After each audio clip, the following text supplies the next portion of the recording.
Cool. Hi guys, how you both doing? Hey, you Hey, guys. hey, Hey. man. I think Kelvin, I last saw you in Prague when you were doing Chevalier. It's Oh my quite. God. Wait, we did see each other, huh? That's crazy.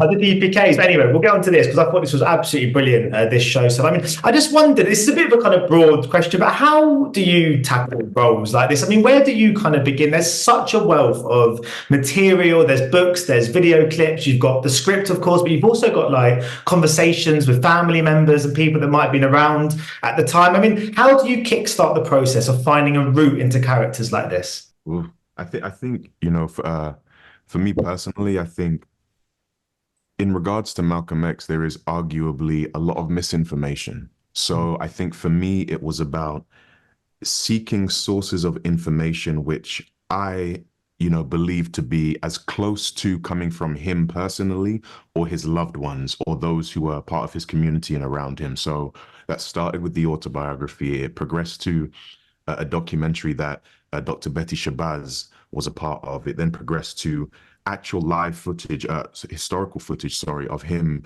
at panels, interviews, conversations, speeches. That's where I wanted to start. I wanted to start there at a place where I felt the information that I was receiving and digesting was as close to the source as possible. So I was very specific in which information I digested, and then I that was my starting point. That was my foundation. That was my root and my guiding light throughout it. And from there, after day one, you're still trying to absorb as much information as possible. The job is never done. The responsibility is never done. And we just immersed ourselves in it. But for me, it was every time it's different, and I think it starts with kind of like what is the tone of the show and what are they looking to achieve. And based off of the first episode, I was like, okay, so this is supposed to be an inside, more historical approach to telling this story.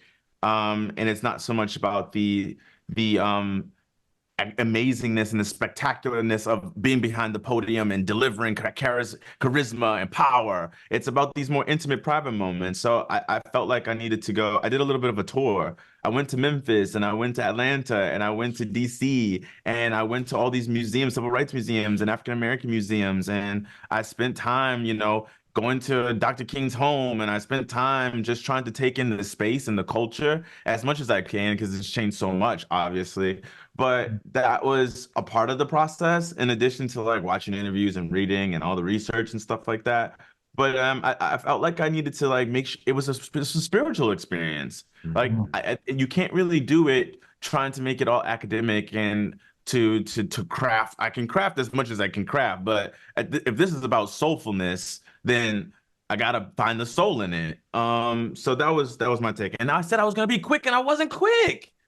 It's a good answer, though. It's so true that I find because I went to the Civil Rights Museum in Memphis as well a couple of years ago, and just it's amazing being somewhere physically can just bring back so much sort of history around you. But I was going to ask, I mean, the public perception and kind of history books almost sometimes imply that these two men were diametrically kind of opposed at sort of opposite ends of the spectrum in terms of their outlook and their kind of approach. But do you think, having studied them for this project, they are much more similar than kind of given credit? I mean, there's some great James Baldwin quotes, of course, where he certainly seemed to think that they were more similar than something.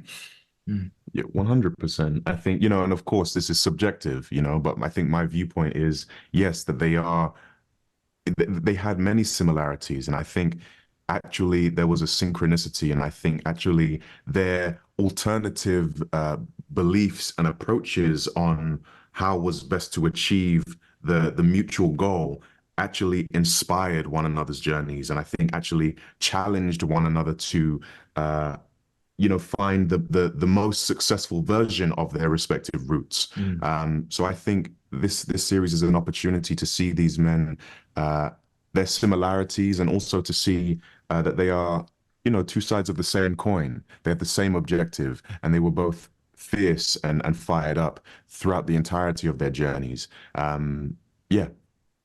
And it just, yeah, because Kelvin, just my sort of final question, you sort of mentioned about how this was a kind of spiritual experience. I wondered if it's kind of surprised both of you as actors that your careers kind of give you this incredible and wonderful insight into history, and you sort of get to learn so much about yourself as people. I just wondered if that's something that's almost taken you both by surprise as actors getting into this, just how much kind of it's kind of given you, I suppose, and on a kind of spiritual level in some ways.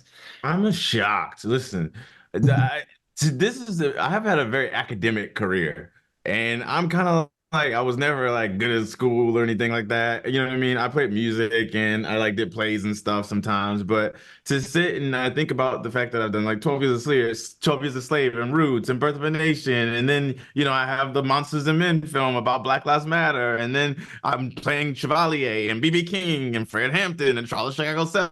It's just like there's a lot of history happening.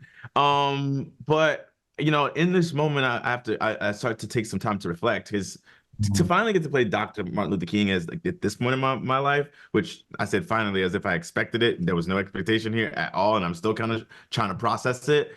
It just says a lot about like how far we've come. You know, people ask me all the time, and just like, do you think there's been progress? And I'm like, yes. Like I've gotten to portray and recreate a lot of it. And I've gotten to see what it's like from the beginning of our experience here in America to Dr. King, to literally playing someone my age and in present day and thriving and still dealing with the ramifications of our trauma from the past and our ancestors' pain and suffering and how they turned it into joy and an experience for me to thrive. But it's been such a privilege and an honor to kind of go on this trajectory and educate me and build my character as a Black man in America, or just as a Black man specifically. And it's incredible. Yeah, brilliant. Well, thank you so much for your time today, guys. I could have gone for a lot longer, but I know there's a lot to get through today. So thank you, and hopefully we'll catch up again soon. Next time. Ladies and gentlemen, you're watching Hey You Guys. Hey, you guys! Hey, you guys. Hey, that's what they all say. Hey, you guys.